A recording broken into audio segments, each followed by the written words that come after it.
So I'll just close out briefly with a quick overview of what I'll be showing you tomorrow. I have one big class and I have a small class. And in the small class, we do a lot of really, I think they're pretty cutting edge experiments with new media and how they can be used in teaching. And I'll just show you part of what we do is like they come into the classroom and instead of a syllabus, we design a research schedule. So that shifts the emphasis from the beginning. We're addressing a real problem, addressing some sort of research agenda. And as you can see, this is done on a wiki, and there's an easy edit button here, which allows any student in the class to change the schedule at any time. Because we are collectively involved in a research project, the students themselves sort of get what the goal is, and they can step in at any point and say, okay, we need to redirect this, we need to assess this part of the literature or something like that. We can change anything at any time. All the students are open to do that. So all they do is they push that button, a little menu comes up to help them edit it. And the moment they edit it, it gets shipped to our homepage. And our homepage keeps track of all the wiki updates, as well as on the left over here, this keeps track of all their blogs. So each of the students has their own research blog, which is a great way of creating sort of transparent learning, so you can track their learning over time. And they can also collaborate on their blogs by sharing information. So if you click on any of these links on the left here, the student blog actually opens up right there. And these are just some of the blogs that you can see. And then over on the right, this is where we're sharing our links together. So I mentioned this earlier, that Diigo allows you to bookmark a page. So you hit the bookmark button. The students tag the material with different tags and so on, but they can also highlight material on any page. They can leave notes anywhere on any page, and they can actually leave notes back and forth to each other here as well. And all of those updates come back to our homepage right here. And tomorrow I'll show you what this looks like throughout the course of an entire course and what it can mean to actually sort of work collaboratively throughout an entire course. And just as a preview, this is the same method we used to produce an anthropological introduction to YouTube. You saw about 15 minutes of that earlier today. And you can see this is from a class of 15 students in the middle of Kansas, and yet it gets tremendous recognition around the world. Even in the big class, we found ways to collaborate, which I'll get into more tomorrow. But here's just a real simple one. A lot of the talk you've seen today was actually generated from this document, which was created by the 200 students you saw in that picture. I simply started a Google document with the question at the top, what is it like being a student today?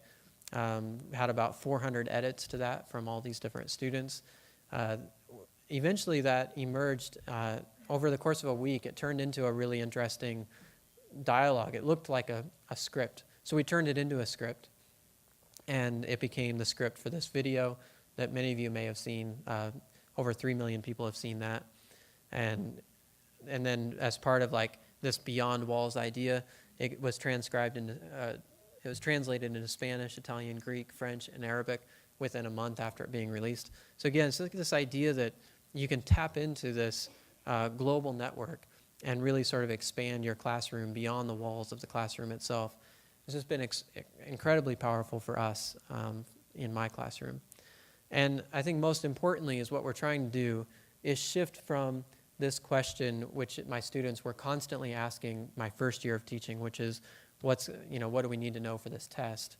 And suddenly the question is more like this: what do we need to know for this test? Like the test of our lives, the test of what we're going to do on this planet. And I'd just like to end by saying it's not just about leveraging new media, because it's not really about technology. It's about the human relationships that are connecting through this technology. So ultimately, it's about harnessing and shaping a culture of participation. And so I'll end with this idea. If we go back to that history of whatever, if you guys remember in the 1960s, I mentioned that it had shifted into this sort of I don't care, whatever you think kind of thing. So this was like the whatever man era. And then you get the 1990s and you get the whatever, I don't care what you think. This is the late 90s, right? It's like the Cartman from South Park. And this is, the female version of whatever, like just I'm the center of the universe and so on. And I'd like to think that if we do this correctly, we can imagine a future in which whatever takes on a new connotation. And it's a connotation which says, I care, let's do whatever it takes, by whatever means necessary. And if you guys want to hear a good story, just for like one final, it just struck me that this would be a perfect story for this time. It's an Aztec story, and I tell my students this a lot. And it's the story of, like, you know, a lot of times we can sort of think that the world is on fire these days, you know, with all the problems that are going on. You know, half the world working for less than $2 a day, 800 million people starving, 80 million people died of genocide in the past century, and so on. Like, a lot of problems in the world. And so I tell my students about this story from the Aztecs, and it's about this story where the world is on fire, and all the animals are running away from the fire because they're, you know, it's just literally the world is going to be just engulfed in flames. So all the animals are rushing up this mountain, and all the birds are flying away, and this eagle turns around, and he can see way off in the distance, he can see this little bird, and this little bird is back at the fire, and he hops into the water, fills his little beak with water, with a tiny little droplet of water, and then takes off flying, and he flies up over the fire, and he drops this little droplet of water. And he keeps doing this, and the eagle is just like, what is this? What is this bird doing? And this little bird just keeps hopping back to the water, flying up over, and so on. And so the eagle comes rushing back, and the eagle's like, you're going to kill yourself. What are you doing? And the little bird says, the best I can. And then the eagle is like all inspired by this. And so the eagle starts helping. And so the eagle starts flying down into the water, filling its beak with water and going back and dropping it over the fire.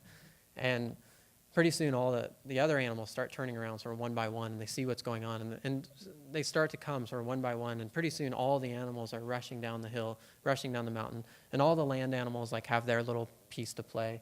And they start digging trenches and all this type of stuff. And all the birds are filling up their beaks. And pretty soon, the sky becomes completely dark with birds. Like, it just completely, like, clouds out the sun with these birds who are filling the air with their beaks full of water. And it just starts to almost like rain down from their beaks over the fire. And this is why the elders can still talk about that little bird that saved the world. And so I think about, like, in my classroom, it's like we're trying to create a bunch of little birds, right? Because they can feel so insignificant. Like there's so much to be done. What can I do? But if they can just recognize that there is this one little piece that they can contribute to, and in that way, it goes back to this idea of the hands clapping, right? The self-organization that we were able to do earlier. If somehow we can harness some sort of culture of participation among our students, where they recognize their own importance and their own significance in what's going on, and collectively, then we start to self-organize as a community of learners. That's what I hope to achieve. So thank you.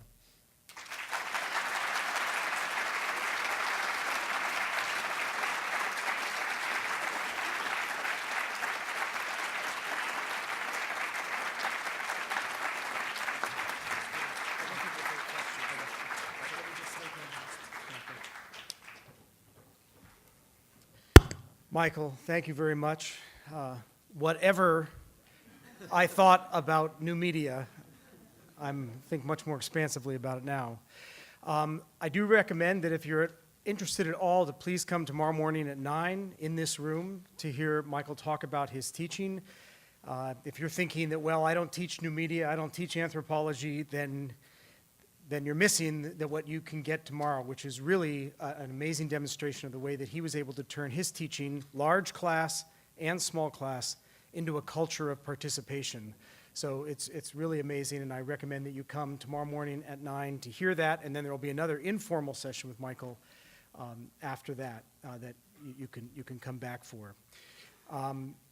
So for now, we will bring this to a close and invite you to join us over in Copley Hall for a reception and some informal talk, and then hopefully we'll see you back again tomorrow morning at 9 and throughout the rest of the 2 days and the amazing range of stuff that is being offered. Thank you all very much, and thank you again, Michael.